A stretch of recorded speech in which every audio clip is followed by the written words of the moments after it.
Shalom, this is Ayelet, and today we will learn one of the most powerful and profound words in the Hebrew Bible, Hinneni, meaning here I am.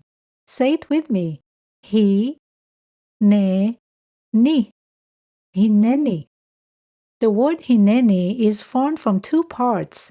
The root hinne, which means behold or here it is, and the first person singular suffix ni, meaning I am, or me. While Hinne points outward as in behold, here it is, Hinneni points profoundly inward. Here I am, fully present. It's far more than a simple answer, it's a declaration of total readiness, complete availability, and an attentive, willing heart ready to respond to a call, specifically a divine call. If you like my channel, please take a moment to like, subscribe, and share it with others, maybe even join as a member. Also, check out my free crash course in Hebrew reading and pronunciation, where you can learn all the basics and start reading Hebrew on your own in only 6 short lessons.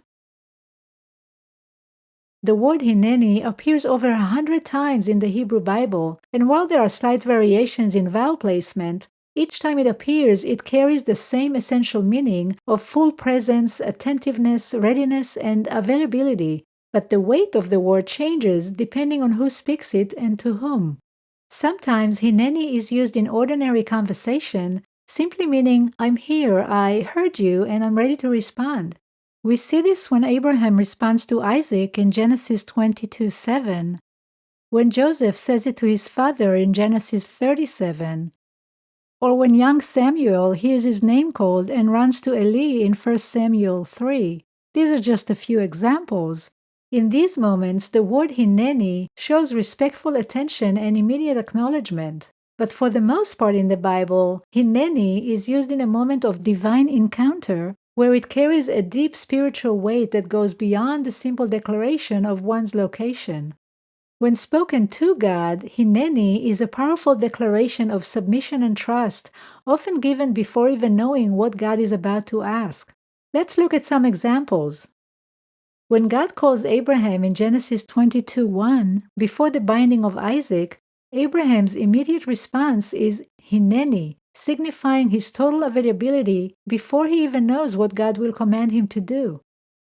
Moses answers God's call from the burning bush with Hinneni in Exodus 3:4, and the prophet Isaiah makes the ultimate reply in Isaiah 6:8 when God asks, "Whom shall I send?"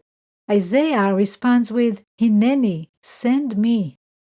In each case, the word Hinneni reflects a heart that is yielded, attentive, and completely available for God's purposes. But Hinneni is not only used by people, it is also used by God. When God says Hinneni, it is a promise of His own nearness and initiative.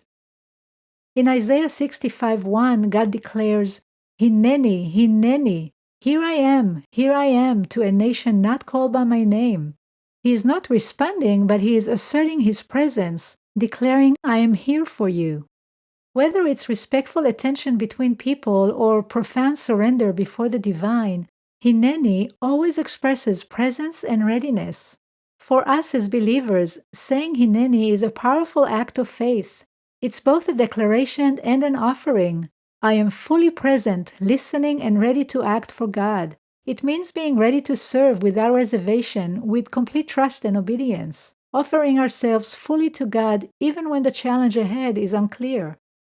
So the next time you hear God's calling, let your response be the same as Abraham, Moses, and Isaiah, a response that is rooted in faith, trust, and openness. May you be completely present and surrendered to His purpose, making yourself available to fulfill His will in your life and in the world. Let your response be a profound Hinneni. To learn more, visit my website, thewordinhebrew.com, and until next time, Shalom and God bless.